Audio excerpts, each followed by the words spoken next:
What's it really like being on Rock Nation? Man, it's incredible. This is something that I've manifested. I've talked with for a long time. Fee knows. We've been talking about Rock Nation for a while. When it was time to do, paperwork and stuff, of course there was a lot of labels calling, but it just made the most sense.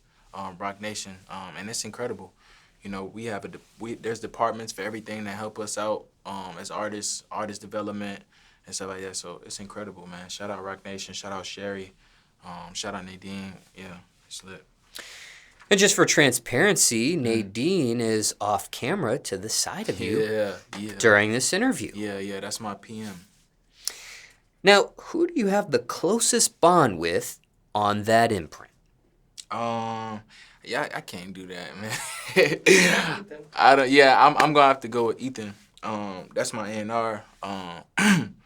He's a young guy, a lot like myself. He just get it too. Like, that's my dog, man. I wish he was here right now.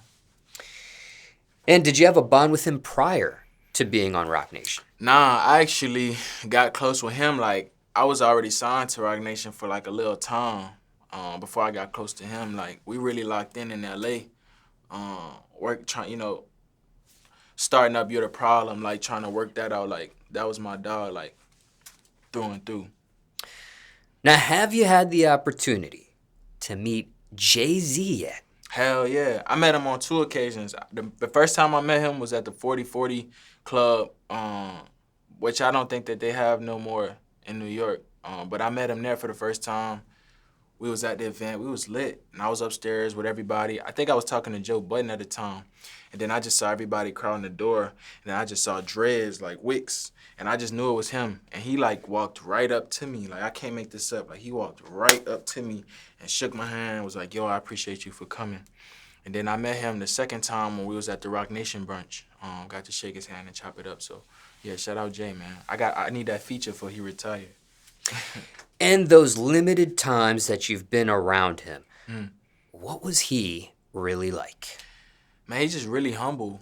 Like I said, for him to tell me, like, yo, I appreciate you coming, like, just a real humble dude. Like, I never was the type to go off of, like, what people are like on the internet and stuff like that. Like, I wanted to meet him in person. And, yeah, he's great. Like, he's a great guy. Like, he was rocking with my music, like, long before I signed. Like, I had conversations with Fee just about how him and Meek was receiving the music and stuff like that. So, yeah, we've been locked in. Now, don't know if you can answer this next question because of these 2 limited interactions you've had with him, but just in case, we'll formally ask you anyways, and if you can't answer it, that's fine. We'll save it for a future interview, but what's the best advice you received from him, or most important thing you learned being around him? Well, see, I can't answer the advice question because we haven't really sat down and talked, but one thing I can learn from just observing him from afar is that I don't give a fuck how much money I make, how much status I gain. Like, I'm always going to be that person to walk in the room and shake hands. Hey, I appreciate you for coming out. This means the world to me. Like, I think humility is important no matter what your status is. And he's one of those guys that when you walk in the room, you just feel the positivity. And, yeah, I take that with me wherever I go. I never want to be like a bougie artist that just stand off like, oh, I don't want to shake no hands. Like, there's no telling if he actually did, like, recognize me or he was just being, cordial. But still, like, for him to walk up to me and do that, like, that's gangster to me.